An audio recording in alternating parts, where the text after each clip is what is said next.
Hi, and welcome back to Thone's Hebrew Nibbles number 13. Qualifications for the high priest. I'll be reading Hebrews chapter 5, verses 1 through 4. For every high priest taken from among men is ordained for men in things pertaining to God, that he may offer both gifts and sacrifices for sins, who can have compassion on the ignorant and on them that are out of the way, for that he himself also is compassed with infirmity. And by reason thereof he ought, as for the people, so also for himself, to offer for sins. And no man taketh his honor unto himself, but he that is called of God, as was Aaron. So, what's the purpose of the high priest? And why was this in the Bible?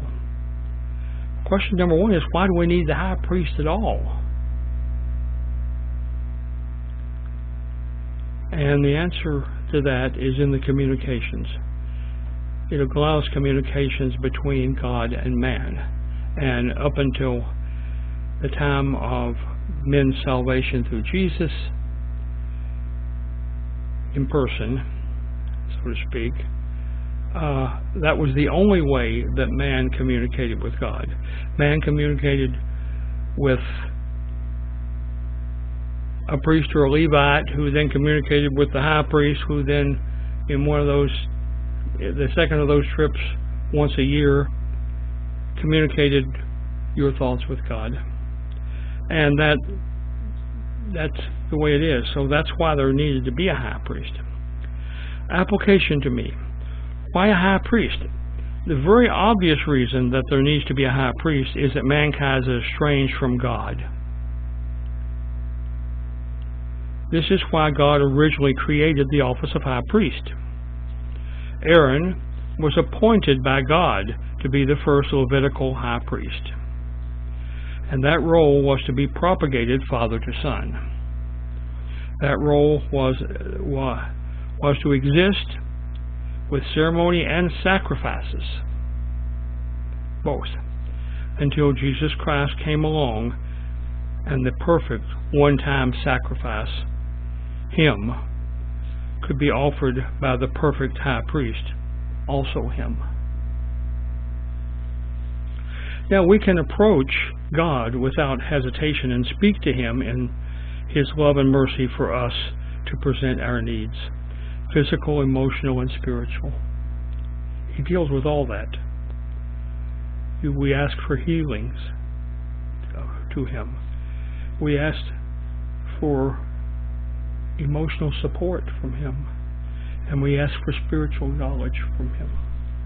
Before, the sacrifices were only temporary, because they were to be covering a particular sin or group of sins.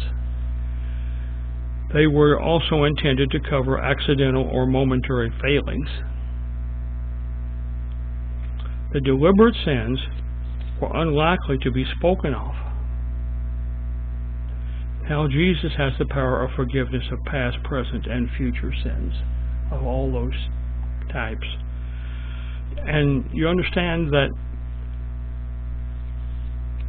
if you look at the sins, most of the sins that are talked about in how they are to be sacrificed for are sins of omission, some sins of accidental commission, sins of lack of knowledge. I mean, there are sins which we would say are clearly all forgivable because the person didn't know any better. Now,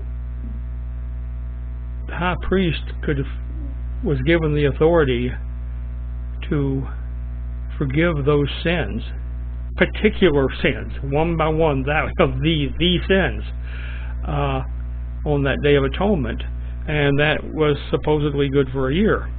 And then he had to come back and do it again the next year, and so on. However, now Jesus can forgive our sins the instant they happen, if we recognize it and ask it. God says the priesthood was made by my appointment. That is, nobody was supposed to become a priest except someone that was appointed by God. My personal response. Lord, thank you for providing a pathway for us to be all be forgiven, taught and led and saved, so that we can approach your throne of grace with our needs and our desires for a better world. Let us always serve you. Talk to you next time.